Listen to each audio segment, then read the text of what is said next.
Welcome back to Men's Health 365. Today we're discussing what actually happens to your body when you abstain from ejaculation for 30 days, based on scientific research rather than internet claims and anecdotes. Whether you're considering a month-long abstinence challenge, you're curious about the physiological effects, or you've already experienced changes and want to understand them, this video will give you the medically accurate information you need. I'm going to walk you through 7 documented changes that occur during extended abstinence, some that might surprise you, some that contradict popular claims, and all backed by research from urology, endocrinology, and sexual medicine journals. Before we dive into the 7 actual physiological changes your body experiences during 30 days of abstinence, hit that subscribe button right now. We're committed to providing honest, research-based information about men's health topics that are often misunderstood or misrepresented online. Let me tell you about James Mitchell, a 55-year-old high school teacher from Manchester, England, who decided to try 30 days of complete abstinence after reading about supposed benefits online. James documented his experience carefully, tracking physical sensations, mood, energy levels, and sleep quality throughout the month. His experience illustrated several of the changes we'll discuss today. Some matched his expectations based on what he'd read online, but many surprised him and contradicted the claims he'd encountered. By understanding what actually happened to James physiologically, you'll have realistic expectations if you're considering a similar experiment. Change number 1. Sperm parameters shift in a time-dependent manner. This is one of the most measurable physiological changes during abstinence. When you ejaculate regularly, your reproductive system maintains a steady state, continuously producing sperm and seminal fluid, storing reserves, and eliminating them through ejaculation. When you suddenly stop ejaculating, this system must adapt. Research published in Fertility and Sterility has documented exactly how sperm parameters change with abstinence duration. During the first 3 to 5 days of abstinence, sperm count per ejaculation increases as reserves accumulate. Sperm quality parameters, including motility and morphology, remain optimal because the sperm are relatively fresh. This is why fertility clinics typically recommend 2 to 3 days of abstinence before semen analysis, as this produces the most accurate representation of normal parameters with good count and quality. Between days 5 and 10, sperm count continues increasing as more accumulate in storage. However, sperm quality parameters begin to decline slightly. Older sperm that have been stored longer show reduced motility, meaning they don't swim as effectively, and increased DNA fragmentation, meaning genetic material becomes damaged. After 10 to 14 days, sperm count reaches near maximum, but quality parameters decline more noticeably. Research shows that sperm motility and morphology worsen significantly after 2 weeks of abstinence because you're now dealing with aged sperm that have been stored too long. By 30 days, you have very high sperm count, but significantly compromised quality. Studies show that men providing semen samples after 30 days of abstinence have much higher volume and count, but substantially worse motility and morphology compared to samples after 3 to 5 days of abstinence. The biological mechanism makes sense. Sperm are living cells with finite lifespans. When produced, they're healthy and vigorous. But when stored in the epididymis for extended periods, they age. Their cellular machinery deteriorates, DNA becomes damaged, and quality declines. Regular ejaculation clears older sperm, maintaining a fresh, high-quality supply. Prolonged abstinence allows accumulation of aged, lower-quality sperm. This is why the World Health Organization guidelines for semen analysis specify 2 to 7 days of abstinence as optimal, not longer periods. For James, this meant that by day 30, his first ejaculation had very high volume and count, which felt impressive. But the sperm quality was actually lower than his normal baseline. If he'd been trying to conceive, this wouldn't have been optimal despite the high count. Change number 2. Pelvic pressure and congestion increase progressively. This is one of the most commonly reported physical sensations during extended abstinence and has a clear physiological basis. Your prostate gland and seminal vesicles continuously produce the fluids that make up semen. These secretions are stored in these glands until ejaculation, when they're expelled. When you ejaculate regularly, these glands fill and empty in a normal cycle. When you stop ejaculating, the secretions continue to be produced but aren't eliminated, causing progressive accumulation and gland enlargement. Research published in the Journal of Urology has documented that seminal vesicle volume increases significantly with abstinence duration. MRI studies show measurable enlargement of both seminal vesicles and prostate after just 7 to 10 days of abstinence. This engorgement causes the sensation of pelvic fullness, pressure, or aching that many men report. The sensation is typically felt deep in the pelvis, sometimes radiating to the lower abdomen, perineum, or lower back. For some men, this sensation is mild and barely noticeable. For others, particularly those with existing prostate enlargement or chronic pelvic pain conditions, it can be quite uncomfortable. James reported that around day 12, he began noticing a dull ache in his pelvic region that persisted and gradually intensified. By day 20, he described it as a constant awareness of pressure and fullness. Some men find this sensation manageable, while others find it distinctly uncomfortable and distracting. The biological purpose of this sensation appears to be motivational. Your body is signaling that elimination of accumulated secretions would be beneficial. From an evolutionary perspective, this discomfort might have encouraged regular sexual activity and reproduction. The discomfort typically resolves rapidly after ejaculation as the engorged glands empty. Research shows that seminal vesicle volume returns to normal baseline within 24 to 48 hours after ejaculation. It's worth noting that this pelvic congestion isn't harmful in itself for most men during short-term abstinence, like 30 days. However, for men with chronic prostatitis or chronic pelvic pain syndrome, prolonged abstinence can exacerbate symptoms.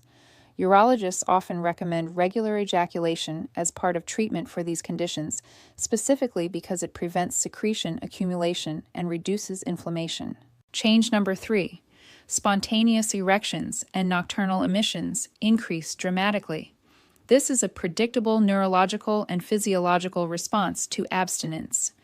Your sexual drive and arousal systems are regulated by multiple factors, including testosterone levels, neurological sensitivity, psychological stimuli, and the baseline level of sexual tension or buildup.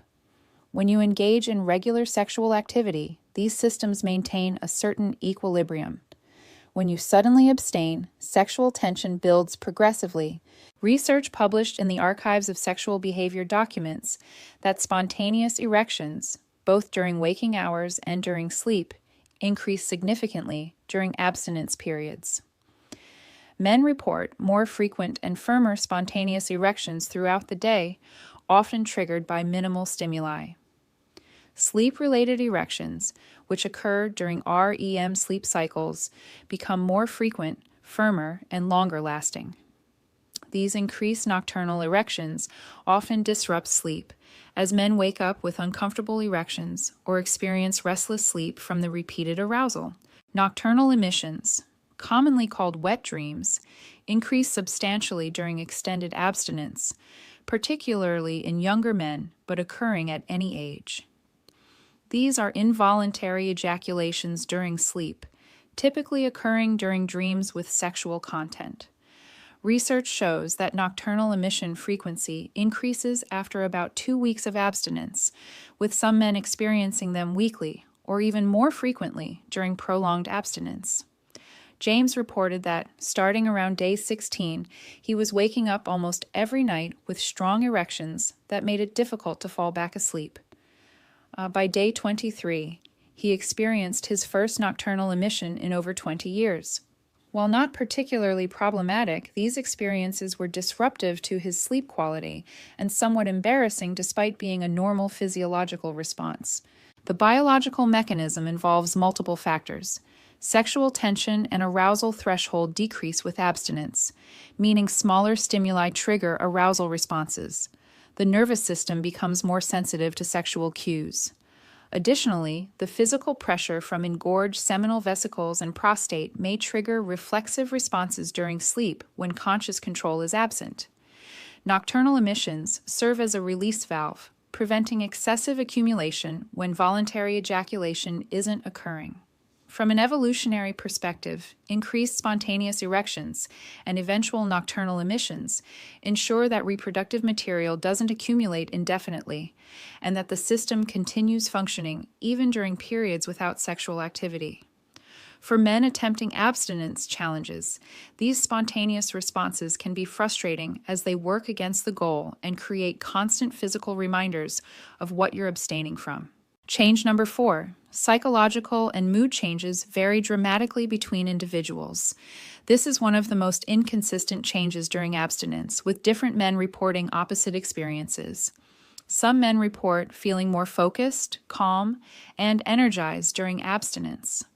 Others report increased irritability, anxiety, restlessness, and mood instability. Research published in Hormones and Behavior has examined psychological changes during sexual abstinence and found significant individual variation. The men who report positive mood changes during abstinence typically fall into certain categories. Those who are engaged in compulsive sexual behavior or excessive pornography use often feel relief and clarity when stopping these behaviors. The improvement isn't from abstinence per se, but from stopping a problematic pattern. Those who experience strong placebo effects and genuinely believe abstinence will benefit them often report positive changes regardless of physiological reality. Men who use the abstinence challenge as an exercise in self-discipline and derive satisfaction from achieving difficult goals often feel psychologically positive about the experience. Conversely, men who report negative mood changes during abstinence include those who were previously using sexual activity as stress relief or mood regulation. Without this coping mechanism, underlying stress or anxiety becomes more apparent. Men with higher baseline sexual drive often experience more frustration and irritability during forced abstinence. Men in relationships where sexual intimacy is important may experience relationship tension that affects mood. Research shows that sexual activity and orgasm trigger the release of multiple neurochemicals, including endorphins, which reduce pain and create mild euphoria, oxytocin, which promotes bonding and reduces stress, dopamine, which is associated with pleasure and reward, serotonin, which regulates mood, and prolactin, which creates feelings of satisfaction and relaxation. Removing this regular neurochemical experience can affect mood regulation, particularly in men who relied on sexual activity for stress management and emotional regulation. James reported a mixed psychological experience. The first 2 weeks, he felt a sense of accomplishment and focus from successfully abstaining. However, during weeks 3 and 4, he became noticeably more irritable and short-tempered with family and colleagues. He also noticed increased general anxiety and restlessness. He realized that his regular sexual activity had been serving as an important stress relief mechanism that he hadn't fully appreciated until removing it. The truth is that claims of universal psychological benefits from abstinence aren't supported by research. Some men benefit psychologically, others experience detriments, and many notice minimal psychological changes. Your individual experience depends on your baseline sexual patterns, whether you are using sex compulsively or healthily, your personality and coping mechanisms, your relationship status and dynamics, and your expectations and beliefs about abstinence. Change number 5. Sleep architecture and quality often deteriorate. This is a frequently underreported consequence of extended abstinence. Sleep quality affects virtually every aspect of health and functioning, so changes in sleep during abstinence have significant implications. Research published in the Journal of Clinical Sleep Medicine has examined the relationship between sexual activity and sleep quality. Multiple factors contribute to sleep disruption during abstinence. Increased nocturnal erections during EM sleep cycles cause frequent partial awakenings. While you might not fully wake up, these disruptions fragment sleep and reduce time in deep restorative sleep stages. Pelvic pressure and discomfort from engorged glands can cause physical discomfort that interferes with comfortable sleep positioning. Nocturnal emissions, when they occur, cause awakening and sleep disruption. Increased overall arousal and sexual tension can cause a state of psychological and physiological activation that interferes with the relaxation necessary for deep sleep. Additionally, research shows that sexual activity and orgasm before sleep actually promote better sleep quality.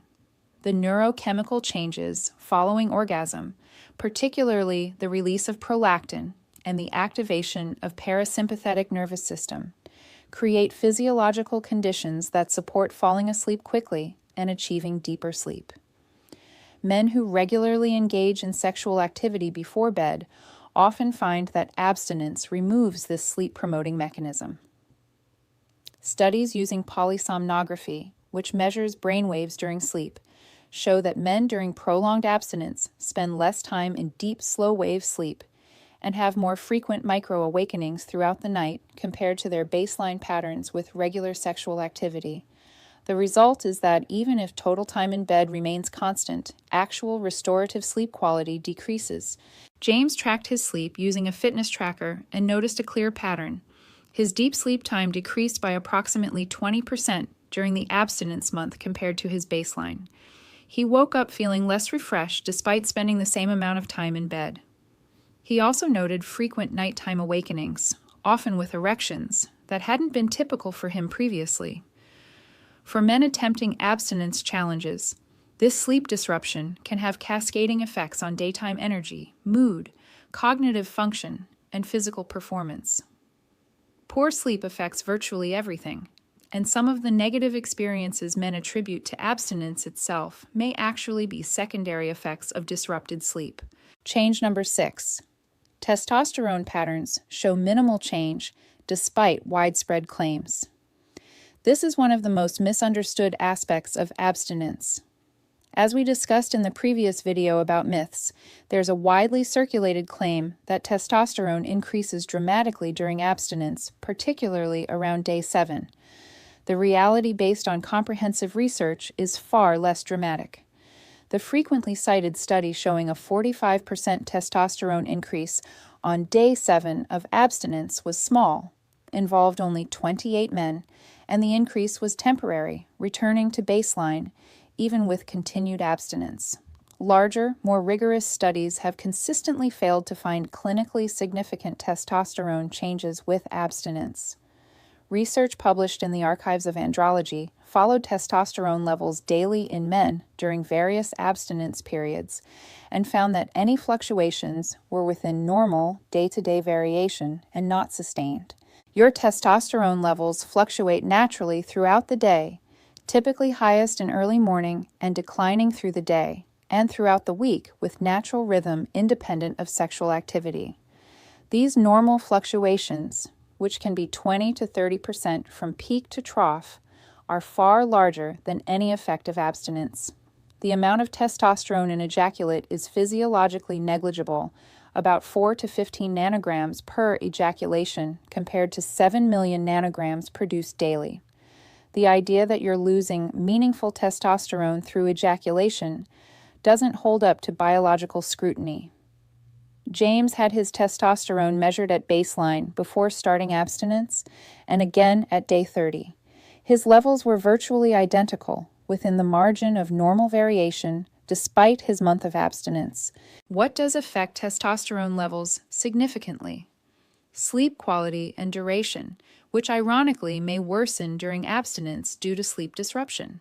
Stress levels, with chronic stress suppressing testosterone. Body composition, with excess body fat reducing testosterone. Exercise, particularly resistance training. Nutrition and micronutrient status. Age, with natural decline over time. Medical conditions including diabetes and obesity.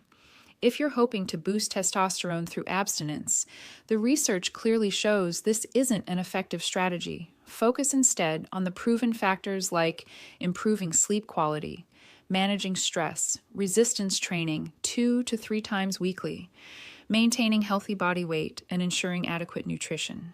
Change number 7. When sexual activity resumes, temporary hypersensitivity and rapid ejaculation often occur. This is a predictable physiological response that many men don't anticipate. After 30 days of abstinence, when you finally resume sexual activity or masturbation, your nervous system has become highly sensitive. Your arousal threshold has decreased significantly. You have accumulated physical buildup in engorged glands, and your ejaculatory reflex has been unstimulated for an extended period. The result is that most men experience very rapid ejaculation upon resuming sexual activity after prolonged abstinence. Research published in the Journal of Sexual Medicine documents that ejaculatory latency time, the duration from penetration to ejaculation, is significantly shorter after periods of abstinence compared to baseline.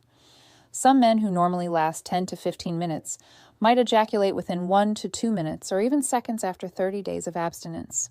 This hypersensitivity typically normalizes within a few sexual encounters as your nervous system recalibrates to regular stimulation. For partnered men, this can be embarrassing or frustrating, particularly if the abstinence was intended to improve sexual performance. The reality is that regular, moderate sexual activity maintains optimal sensitivity and control, while abstinence tends to create hypersensitivity and reduced control when you resume. James experienced exactly this when his 30-day challenge ended.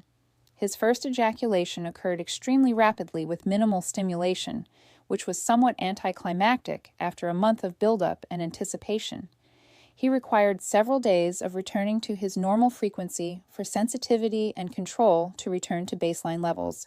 Additionally, the first ejaculation after prolonged abstinence typically has very high volume due to accumulated seminal fluid, which some men find satisfying. But as we discussed earlier, the sperm quality in this ejaculate is actually lower than normal due to aging sperm.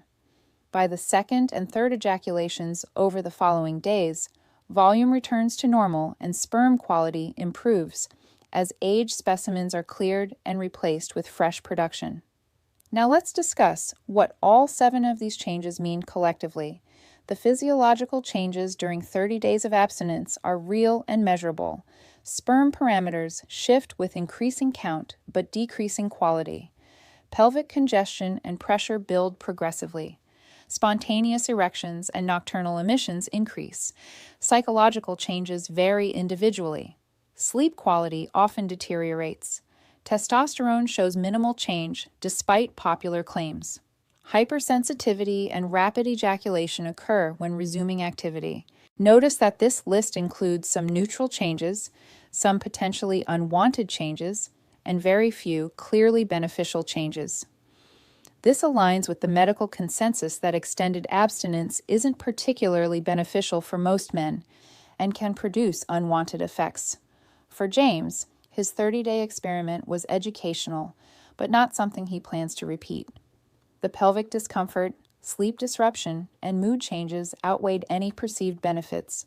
He returned to his normal pattern of ejaculating 2 to 3 times per week and felt better overall. So should you try 30 days of abstinence? From a medical perspective, there's no compelling health reason to do so. The changes that occur aren't particularly beneficial, and some can be uncomfortable or disruptive. However, if you're interested in trying it as a personal challenge or to experience these changes firsthand, that's your choice. Just have realistic expectations based on actual physiology rather than internet mythology. If you're considering abstinence because you're concerned about compulsive sexual behavior, excessive pornography use, or sexual dysfunction, abstinence challenges probably aren't the most effective approach. Research supports cognitive behavioral therapy for compulsive behaviors, sex therapy for sexual dysfunction, mindfulness practices and stress management, lifestyle improvements including exercise and meaningful activities, and professional support from therapists specializing in sexual health. If you decide to try 30 days of abstinence, be prepared for pelvic pressure and discomfort that increases over time, sleep disruption from spontaneous erections, and possible nocturnal emissions, variable psychological effects that may include increased irritability or anxiety and hypersensitivity when you resume sexual activity. Don't expect dramatic testosterone increases, superhuman energy and focus, improved sexual performance, or prostate health benefits. These claims aren't supported by research. The evidence-based approach to male sexual health emphasizes moderate, regular sexual activity, typically 2 to 4 times weekly for optimal health outcomes, including prostate cancer, risk reduction, maintenance of sexual function, sleep quality support, and psychological well-being. Individual variation is normal, and any frequency that feels comfortable and doesn't interfere with life or relationships is healthy. Before we wrap up, let's address one final important point. Some men report genuinely positive experiences during abstinence challenges and swear by the benefits they experienced. How do we reconcile this with the research showing minimal physiological benefits? Several factors explain these discrepancies. Placebo effects are real and powerful. If you believe abstaining will help you, you may genuinely feel better, regardless of physiological changes. Stopping compulsive behaviors produces real benefits, but these come from stopping the compulsion, not from abstinence itself. Psychological benefits from successfully completing challenging goals boost confidence and self-efficacy. Improve lifestyle habits that people often adopt alongside abstinence challenges, like exercise, better sleep, or reduced alcohol use, produce benefits attributed to abstinence. The key is honest self-assessment about what's actually causing any changes you experience. If you try abstinence and feel better, ask yourself whether you're feeling better because you stopped compulsive pornography use, because you're sleeping better and exercising more, because you're proud of completing a challenge, or because you genuinely believe physiologically in abstinence benefits. Most likely, it's the former factors, not the latter. James concluded after his experience that the purported benefits of abstinence were oversold and that his normal pattern of moderate regular sexual activity was healthier and more sustainable. He learned valuable lessons about his body's responses to abstinence, but he also learned that internet claims often don't match physiological reality. Now I want to hear from you.